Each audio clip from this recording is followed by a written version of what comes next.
Jalan ketiga untuk berimam kepada Al-Quran, setelah menanamkan kegemaran membaca, lalu berupaya memahami isinya, yang ketiga adalah mengamalkannya dalam kehidupan sesuai dengan kemampuan yang kita miliki. Quran tidak akan membawa berkah kalau ajaran yang terkandung di dalamnya kita baca, tapi kemudian kita injak-injak dalam praktek kehidupan. Quran mengatakan riba haram, tapi praktek kita dalam hidup malah senang betul kepada riba. Quran mengajarkan jagalah kesatuan persatuan dan ukhuwah Islamiyah.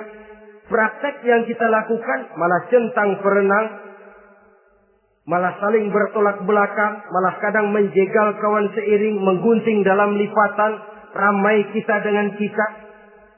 Lalu kelemahan pun menjadi kenyataan di mana-mana.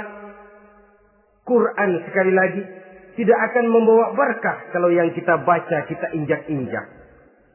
Tentang pengamalan Al-Quran ini, Allah Subhanahu wa ta'ala mengklasifikasi manusia dalam firman-Nya.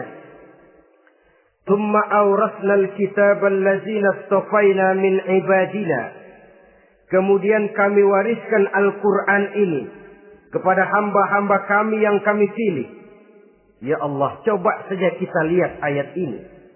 Quran kitab pilihan, diberikan kepada umat pilihan, yaitu kita-kita ini.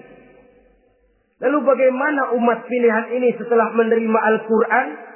Terbagi dalam 3 kelompok besar. Pertama kata Allah, faminhum zalimun li nafsihi. Di antara mereka ada yang setelah menerima Al-Quran kemudian zalim kepada dirinya sendiri. Artinya hanya mulutnya saja yang menerima Al-Quran, tapi perbuatannya menginjak-injak Al-Quran. Orang semacam ini tidak zalim kepada Allah, tidak zalim kepada Rasulullah, tetapi orang semacam ini zalim kepada dirinya sendiri. Dia terima Quran dengan mulutnya, tapi dia injak-injak Quran dengan perbuatannya. Na'udzubillah summa na'udzubillah. Kelompok yang kedua, faminhum muqtasid. Di antara mereka ada yang setelah menerima Al-Quran lalu muqtasid. Muqtasid ini 50-50. Ngambil jalan tengah. Ajaran Quran dipakai, ajaran setan dikerjain. Artinya juga perintah Quran oke, larangan Quran ho-oh. Saudara-saudara, malaikat bingung bagaimana monternya nih anak ini. Perintah Quran dikerjain, larangan Quran juga dikerjain. Ini muqtasid. Nah, yang ideal adalah golongan yang ketiga kata Allah, wa minhum sabiqun bil khairati biiznillah. Di antara mereka ada lagi yang setelah menerima Al-Quran lalu berlomba-lomba melaksanakannya. Berlomba-lomba mengamalkan kebaikan, dan itu hanya bisa terjadi biiznillah, dengan izin dari Allah. Hidayah, saudara-saudara. Berapa banyak orang yang mengerti Quran tapi hidupnya jauh dari cahaya Quran. Berapa banyak orang yang ahli Quran tapi cahaya Quran tidak menerangi kehidupannya. Berapa banyak orang yang ahli hukum tapi bikin bingung masyarakat dengan fatwanya. Saudara-saudara kaum muslimin, kenapa bisa terjadi? Itu tidak ada hidayah, tidak biiznillah, tidak ada izin dari Allah. Maka bisa membaca Quran, alhamdulillah. Bisa memahaminya, kita bersyukur kehadirat Allah. Lebih penting dari itu, kita mohon hidayah agar bisa mengamalkannya sesuai dengan kemampuan kita. Saudara-saudara kaum muslimin rahimakumullah. Mana yang lebih banyak di zaman kita sekarang ini? Kita bisa analisa. Ada yang menerima Quran hanya dengan mulutnya saja. Kalau ditanya, Tuhanmu siapa? Allah. Kiblatmu mana? Ka'bah. Saudaramu siapa? Umat Islam. Kitab sucimu apa? Quran. Kamu bisa baca? Enggak. Ya, kalau cuma enggak bisa baca, barangkali kadang-kadang Quran saja pun tidak punya. Ini yang ironi, ini yang menyedihkan. Saudara-saudara kaum muslimin rahimakumullah. Tanpa melaksanakan konsepsi Al-Quran di dalam kehidupan, maka kesenangan kita membacanya, pengertian kita tentang Al-Quran, barangkali tidak akan bisa berbuat terlalu banyak di dalam kehidupan. Maka sekarang ini sudah ada terjemahan Quran dalam bahasa Indonesia, dalam bahasa daerah, dalam bahasa Inggris, Belanda, bahkan Jerman, yang masih harus terus dan selalu ditingkatkan terjemahan Quran di dalam kehidupan. Dengan kata lain, kita umat Islam menunggal dengan Quran kita. Jangan cuma jadi kebanggaan Islam tinggi, tidak ada yang lebih tinggi dari Islam. Quran kitab suci, tidak ada yang bisa menandinginya. Qurannya, tapi umatnya, kadang-kadang kita ini jauh panggang daripada api. Kita bersyukur musabaqah tilawatil Quran dihidupkan dengan biaya bermiliar rupiah. Sejak dari tingkat kelurahan, kecamatan, wali kota, provinsi, sampai kepada tingkat nasional. Untuk menanamkan kegemaran membaca Quran. Setelah itu, hendaknya diadakan peningkatan dengan upaya memahaminya. Sehingga pada suatu saat, boleh kita adakan musabaqah pengamalan Quran. Hadiahnya sudah langsung dari Allah sendiri. Ini yang kita perlu berlomba. Berlomba mengamalkan ajaran Quran. Sabiqun bil khairat. Berlomba mengamalkan ajaran-ajaran Al-Quranul Karim. Nah, oleh karena Al-Quran ini dalam bentuknya yang umum kadang-kadang hanya menjelaskan satu persoalan secara global, kita memerlukan tuntunan sunnah dari Rasulullah Sallallahu Alaihi Wasallam. Umpamanya, Quran hanya mengajarkan aqimis sholat, dirikan sholat. Caranya bagaimana? Tidak ada cara sholat dalam Quran. Dari mana kita tahu cara sholat? Dari sunnah. Itu sebabnya selain Al-Quran sebagai sumber utama, kita memerlukan sunnah. Bahwa sholat pakai takbiratul ihram di Quran tidak ada. Bahwa sholat pakai tahiyat dalam Quran tidak ada. Jadi kalau orang cuma Quran saja, tidak ada sunnah itu, ya bagaimana kita bisa sholat? Quran cuma mengatakan wa atimul hajja wal umrata lillah, laksanakan haji dan umrah karena Allah. Bagaimana manasik haji? Bagaimana cara sa'i? Bagaimana cara wukuf? Bagaimana cara melontar? Tidak ada dalam Quran. Yang memuat itu tidak lain sunnah. Untuk memahami Quran dan sunnah ini, kita memerlukan orang yang menguasai Quran dan sunnah. Oleh karena itu, kita perlu petunjuk kepada para ulama. Itu sebabnya Quran sendiri mengatakan, wa in tanaza'tum fi syai'in farudduhu ila Allahi wa rasulih. Apabila kamu berbeda pendapat tentang suatu persoalan, kembalikan kepada Allah dan Rasulnya. Kembalikan kepada Allah artinya kembalikan kepada Quran. Kembalikan kepada Rasul maksudnya kembalikan kepada sunnah. Siapa yang mengerti Quran dan sunnah? Para ulama yang kualitas ilmunya kita yakini, loyalitas dan kredibilitas serta integritas keislamannya bisa menjadi panutan. Saudara-saudara kaum muslimin rahimakumullah.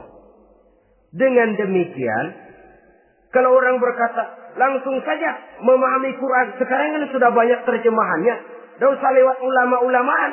Saya tidak mencela, cuma agak mengkhawatirkan. Kalau dia memahami Quran cuma sekedar lewat terjemahannya saja, sangat mungkin jadi dia bisa salah paham. Kita memerlukan bantuan sunnah, kita memerlukan petunjuk para ulama yang menguasai di bidang itu.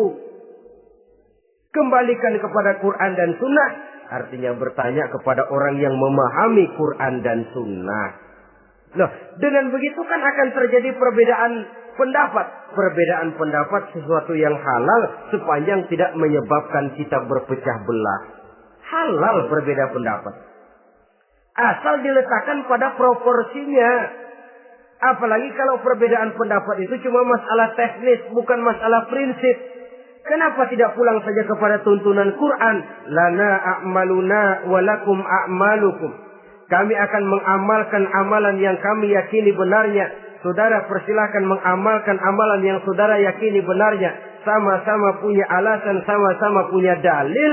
Tidak usah saling menyalahkan. Tidak usah saling mengklaim, merasa yang paling benar, orang lain salah semua. Kemukakan argumen, jangan sentimen. Harus dengan semangat mencari kebenaran, bukan untuk mencapai kemenangan. Kalau sentimen lebih penting dari argumen. Kalau kemenangan lebih diutamakan dari mencari kebenaran, yang berlaku kadang-kadang gengsi. Kalau sudah gengsi, yang bicara emosi. Kalau sudah emosi, istilah kita di kampung, ngambek. Gedean ilmunya sama ambeknya. Kadang-kadang, saya kalau nggak jadi imam, nggak mau sembahyang di situ. Kalau nggak jadi imam, orang lain dianggapnya kagak sah sembahyangnya. Pokoknya kalau nggak ngaji sama saya, Islamnya kurang benar. Mengklaim. Perbedaan pendapat wajar, halal, asal tidak menyebabkan kita berpecah belah. Dan sewajarnya kita lebih berusaha mencari titik pertemuan, memperbesar persamaan, dan bukan mengutak-utik perbedaan. Kadang-kadang inilah penyakit kita nih. Satu kunut, satu tidak sembahyang subuhnya. Bisa RT. Satu usoli, satu tidak, bisa RW. Satu azan sekali Jumatan, satu dua kali, bikin masjid lagi. Kenapa bukan persamaannya yang dicari? Kenapa justru perbedaannya yang diperbesar? Yang masalah macam ini sampai kiamat tidak pernah selesai. Kan lebih baik kalau kita ditanya orang, Pak, sholat subuh itu pakai kunut apa tidak sih? Kalau saya pakai. Kalau yang tidak pakai kunut bagaimana Pak? Betul, kata yang tidak pakai. Jadi yang pakai kunut betul. Betul karena saya pakai kunut. Yang tidak juga betul. Betul kata yang tidak pakai. Kalau yang kunut betul, yang tidak kunut betul. Lalu yang salah yang mana Pak? Yang salah yang subuh nggak sembahyang. Lebih objektif, proyek garapannya ada, umat tidak berpecah belah.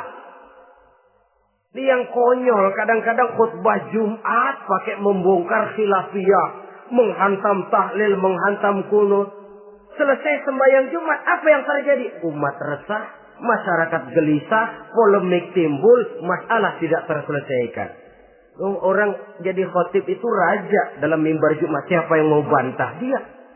Kalau memang mau buka itu persoalan khilafiyah, buka dalam forum khusus. Adakan pengajian, jelaskan masalahnya secara luas, mendasar. Jangan mengklaim dan memponis. Berikan kebebasan kepada umat untuk menilai masalahnya selesai. Yang tidak puas bisa bertanya. Saudara-saudara, sudah lewat masanya kita meributkan soal itu. Sudah datang waktunya di mana kita lebih mementingkan dan membicarakan masalah-masalah yang lebih mendesak dihadapi oleh umat. Kemiskinan misalnya. Kebodohan misalnya. Keterbelakangan umpamanya.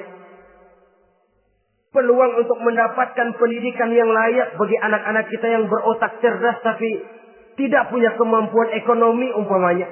Itu akan lebih objektif ketimbang kita membicarakan masalah-masalah yang sampai kiamat tidak akan pernah selesai. Yang hanya akan menyebabkan kita menjadi lemah, persatuan koyak, solidaritas sosial lalu menurun, saling curiga menjadi tumbuh karenanya, dan pada akhirnya kita tidak akan pernah bisa berbuat banyak. Untung kalau tidak menjadi tertawaan bagi orang yang berdiri di luar pagar. Saudara-saudara kaum muslimin rahimakumullah. Sekali lagi, Al-Quran tidak akan membawa berkah kalau yang kita baca, kita injak-injak. Oleh karenanya, untuk berimam kepada Quran ini, sekali lagi pertama, tanamkan kegemaran membaca. Yang kedua, upayakan memahami isinya melalui bimbingan orang yang ahli bidang itu. Yang ketiga, amalkan sesuai dengan kemampuan. Sebab itu ada prinsip. Kalau isi suatu hadis nampaknya bertentangan dengan otak, kesohihan hadis itu boleh diperiksa.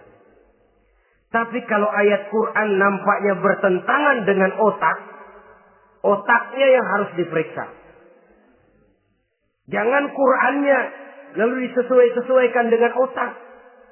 Sebab kalau kita sudah berani berteori, ada ayat Quran yang tidak sesuai dengan keadaan. Ayat yang mana? Yang ini. Tahun depan tambah lagi. Tahun depan tambah lagi. Makin lama makin habis Al-Quran itu. Yang perlu diperbarui cara kita memahami Quran. Bukan dengan mengemukakan teori ayat Quran kehilangan relevansi.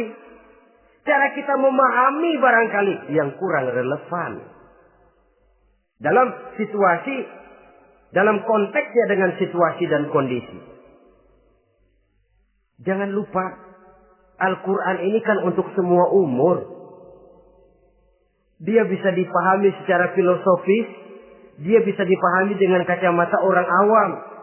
Tingkat kemampuan berpikir orang tidak semuanya sama. Kalau semua orang kita mau ajak berfilsafat, merenung dalam-dalam, menerawang tinggi-tinggi, ialah buat mereka yang terjangkau oleh perguruan tinggi. Tapi buat saudara-saudara kita, pedagang-pedagang kecil, petani di desa-desa terpencil, remaja-remaja yang jauh dari sentuhan teknologi canggih, sanggupkah mereka berpikir filosofis? Sementara mereka merupakan bagian terbesar dari kondisi umat ini. Saudara-saudara kaum muslimin, oleh karenanya ditentang membaca, memahami dan mengamalkan, Rasulullah Sallallahu Alaihi Wasallam pernah memberikan sugesti. Beliau bersabda, "In aradtum aisas su'ada," apabila kamu menginginkan kehidupan yang bahagia, hidup seperti hidupnya orang-orang yang bahagia, dan tentu ini keinginan kita semua. Wa mautas syuhada, dan menginginkan mati sebagai matinya para syuhada, para pahlawan pembela agama, orang yang mati syahid. Wah, ini sudah tidak duanya ini. Hidup mulia, mati syahid. Dapat dua-duanya. Wan najata yaumal hasri, dan ingin mendapat keselamatan pada hari hasyar, hari pengumpulan manusia di padang mahsyar. Wa zilla yaumal harri, dan mendapat perlindungan dari Allah pada hari yang sangat panas. Wal huda minadh dhalalah, dan mendapat petunjuk dari kesesatan. Nah, ini keinginan semua orang. Kan yang kita cari apa sih? Hidup bahagia. Biar ndak kaya asal bahagia. Sudah enak. Lalu apa lagi? Matinya sebagai syahid. Kemudian di hari pengumpulan nanti mendapat keselamatan. Lalu pada saat orang lain kepanasan kita mendapat perlindungan. Kemudian orang lain kebingungan kita mendapat petunjuk. Kalau ini yang diinginkan kata Nabi, resepnya fa'adimu qiraatal Quran. Maka lazimkan, biasakan olehmu membaca Quran. Tidak ada terlambat. Idealnya memang dari kecil, sebab lidah kalau sudah kaku berat. Disuruh baca innallaha laghaniyun hamid. Lidahnya berat. Innallaha lampuniyun hamid. Lampuniyun. Laghaniyun jadi lampuniyun. Lidah itu kalau sudah berat ya memang berat. Disuruh baca ya bani Israel. Lidahnya berat. Ya bini Siroil. Jadi ya bini Siroil. Saudara-saudara, idealnya memang dibiasakan dari kecil supaya lidah itu ringan. Kalau tidak ada istilah terlambat. Saya malu Pak, belajar alif-alifan udah gede. Ya jangan alif-alifan, alif beneran. Alif-alifan kapan bisa ya? Alif beneran yang dipelajari. Tidak ada istilah terlambat, tidak ada istilah malu untuk belajar Al-Quran ini.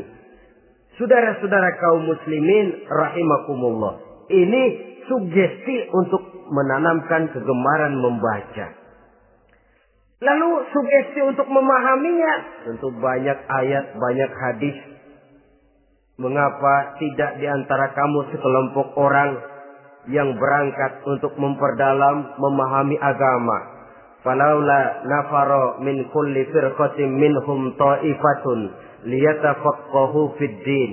Di tengah kelompok orang yang berangkat belajar teknologi canggih, di tengah grup orang yang mendalami ekonomi, di tengah kelompok orang yang membidangi hukum, di tengah kelompok orang yang sibuk meneliti ilmu-ilmu kedokteran, mengapa tidak ada kelompok orang yang secara takhasus liyatafaqahu fid din, mendalami agama ini, mendalami Quran ini harus ada.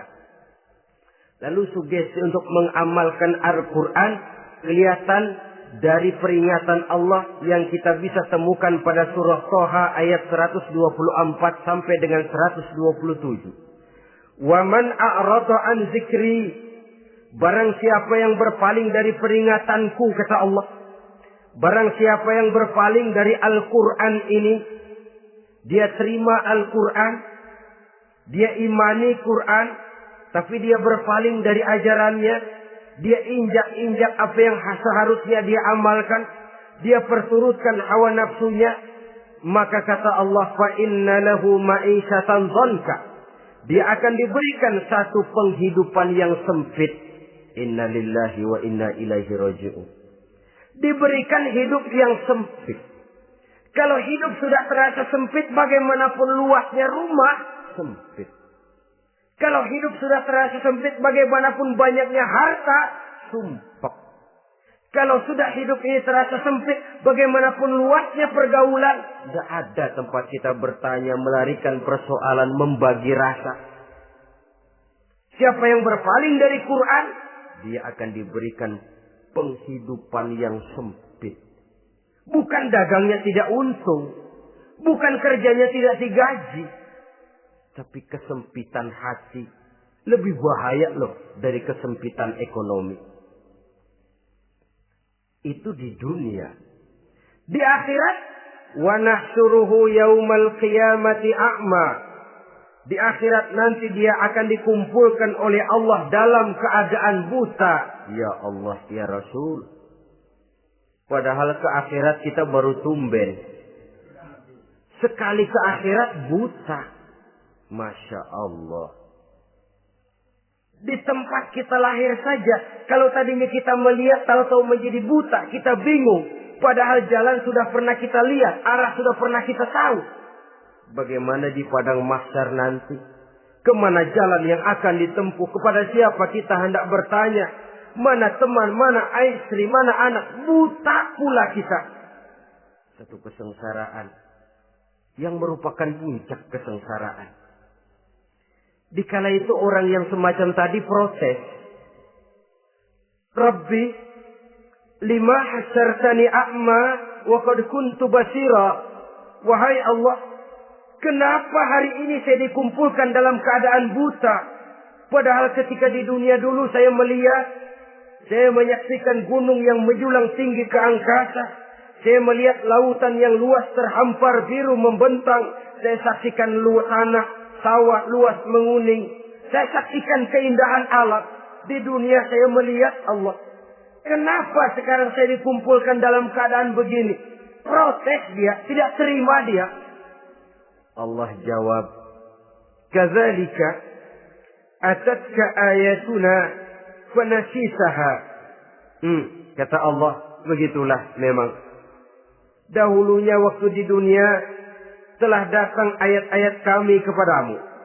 Telah turun Al-Quran, telah datang agama, fanasitaha, tapi kamu lupakan dia. Kamu lupakan Quran, kamu lupakan Islam. Datang ayat, turun Quran, turun agama. Kamu belaga pilon. Kamu belaga enggak tahu. Wa kadzalikal yauma tunsa. Maka hari ini pun begitulah kamu dilupakan.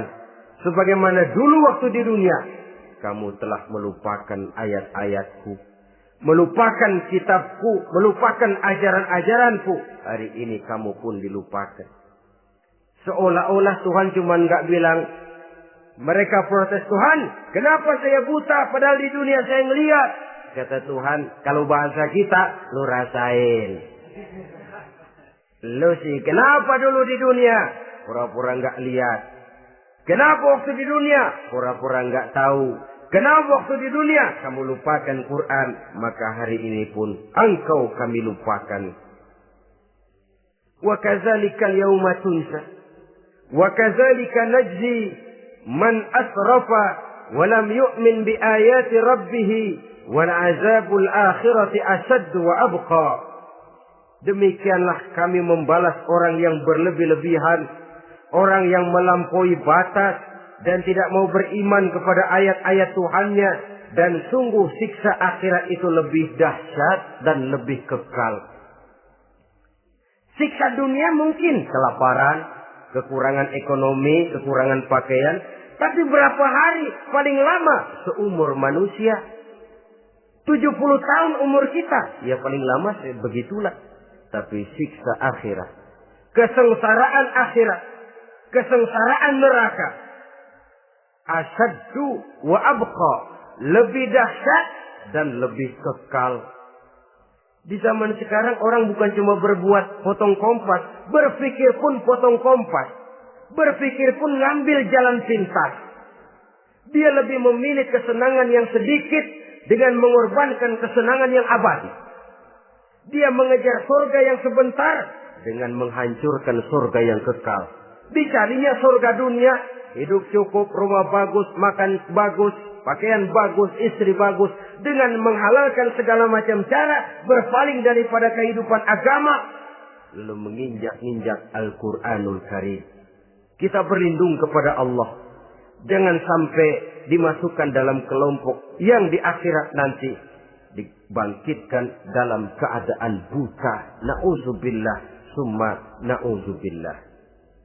Di sini kita terkesan dengan apa yang dikatakan Sayyid Muhammad Abduh. Al-Islam mahjubun bil muslimin. Kebesaran Islam kadang-kadang tertutup oleh tingkah laku umat Islam sendiri. Keluhuran dan kesempurnaan Al-Quran tertutup oleh kebodohan umat Islam. Sedangkan untuk mengungkapkan rahasia Al-Quran ini diperlukan keahlian yang kompleks. Saudara yang di Fakultas Teknik belajar teknologi, ungkap buka rahasia Quran di bidang teknologi. Saudara yang di bidang kedokteran, ungkap buka rahasia Al-Quran di bidang kedokteran.